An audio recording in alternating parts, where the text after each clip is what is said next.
The third step is about analysing the promotion. आपने जो भी प्रमोशन का को मैनेज करने के बाद उसका आउटकम आया है उसको एनालाइज करना है, which means the analysis of the actual situation versus the analysis of the forecasted situation. जो आपने प्रोजेक्ट किया था वर्सेस एक्चुअल। तो किन किन चीजों के ऊपर आपको ये काम करना है?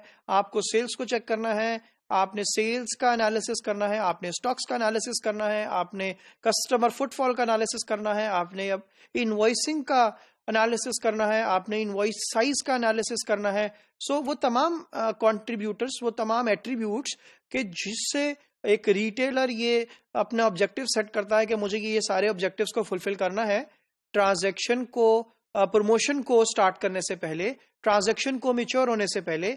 तो वो सारे एनालिसिस को करता है कि what was planned and what is actual. तो इस एनालिसिस फेज के अंदर मैं कुछ एग्जांपल्स आपके सामने रखता हूं ताकि आप रियली आइडेंटिफाई कर सके कि एक रिटेलर ने क्या ऑब्जेक्टिव सेट किया था और एनालिसिस होने के बाद उसका क्या आउटकम आया।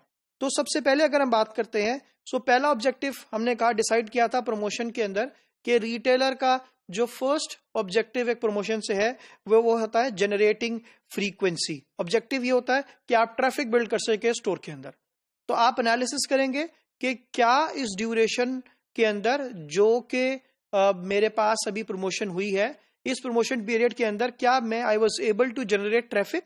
अगर पहले फुटफॉल 10,000 कस्टमर्स का था डेली का, तो क्या वो फुटफॉल बढ़ के 15,000, 18,000, 20,000 जो भी मैंने अपना ऑब्जेक्टिव सेट किया है, ऑफ कोर्स नॉर्मल से प्री प्रमोशन से ज्यादा प्लान किया होगा।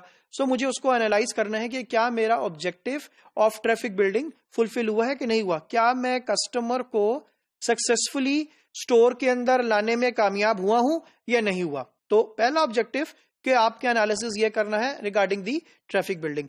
नॉर्मली दूसरा ऑब्जेक्टिव आपने जो सेट किया होता है that is about the sales, और ऑब्जेक्टिव ये होता है कि आप ट्रांजैक्शंस को बिल्ड कर सके, नंबर ऑफ ट्रांजैक्शंस को इंक्रीज कर सके। ऑफ कोर्स अल्टीमेटली जितना फुटफॉल आपके पास इंक्रीज होगा, आपका ऑब्जेक्टिव ये है कि उस फुटफॉल को प्रोडक्टिव फुटफॉल में, बाइंग फुटफॉल में कन्वर्ट कर सके ताकि वो एक प्रोडक्टिव कस्टमर बन सके। तो इस ऑब्जेक्टिव के अगेंस्ट देन यू एनालाइज कि कितने परसेंट कन्वर्जन रहा मेरे पास, कितने परसेंट वाज प्रोजेक्टेड और कितने परसेंट वाज एक्चुअल। तो अगर तो आपके ऑब्जेक्टिव्स मीट हो गए हैं, इसका मतलब है कि यू विल रिमेन सक्सेसफुल। अगर आपके ऑब्जेक्टिव्स एक्सीड हो गए हैं, इसका मतलब है you have done an excellent job. और अगर आपके ऑब्जेक्टिव्स फुलफिल नहीं हुए तो आपको फौरन ये एनालाइज करना है कि what were the weak areas, कौन कौन से ऐसे पॉइंट्स हैं जिनको इंप्रूव करने की जरूरत है। फिर इसी तरीके से कितना कंट्रीब्यूशन टू टोटल प्रॉफिट रहा इस प्रमोशन का, ये भी आपका एक ऑब्जेक्टिव नॉर्मली आप सेट करते हैं। तो आपको इवैल्यूएट करना है कि कितना मैंने contribution to total profit project किया था और फोरकास्ट किया था, और अब कितना मुझे एक्चुअल कंट्रीब्यूशन अचीव हुआ है फ्रॉम दिस टोटल प्रॉफिटेबिलिटी।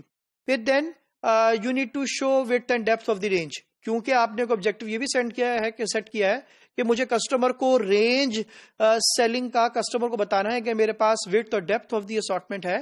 तो मैंने क्या प्रोजेक्ट किया था, how much articles I will be displaying, how many SKUs I will be displaying portraying to the customer.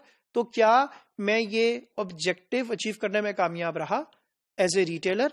अगर यस तो आप उसको मार्क कर देंगे, यस मैंने 22,000 आर्टिकल्स प्लान किए थे and yes there were 22,000 articles which were displayed for the customer, ताकि कस्टमर को width and depth of the range का आइडिया हो सके ड्यूरिंग द प्रमोशन।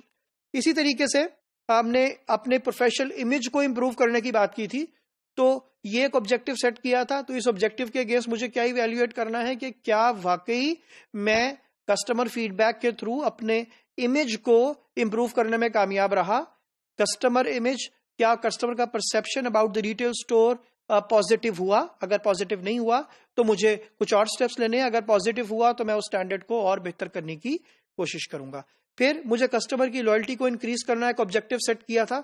आपको एनालिसिस करना है कि how much repeat customers I was able to get. जिस तरीके से मैंने बताया कि अगर आप रिपीट कस्टमर्स लेने में कामयाब हैं, इसका मतलब यह है कि you are able to get build the customer loyalty.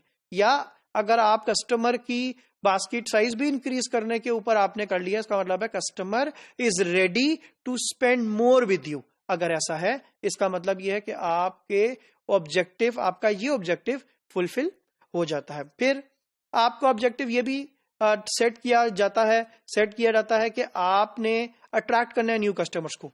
So how many new customers, how much new customers you are able to attract to your stores.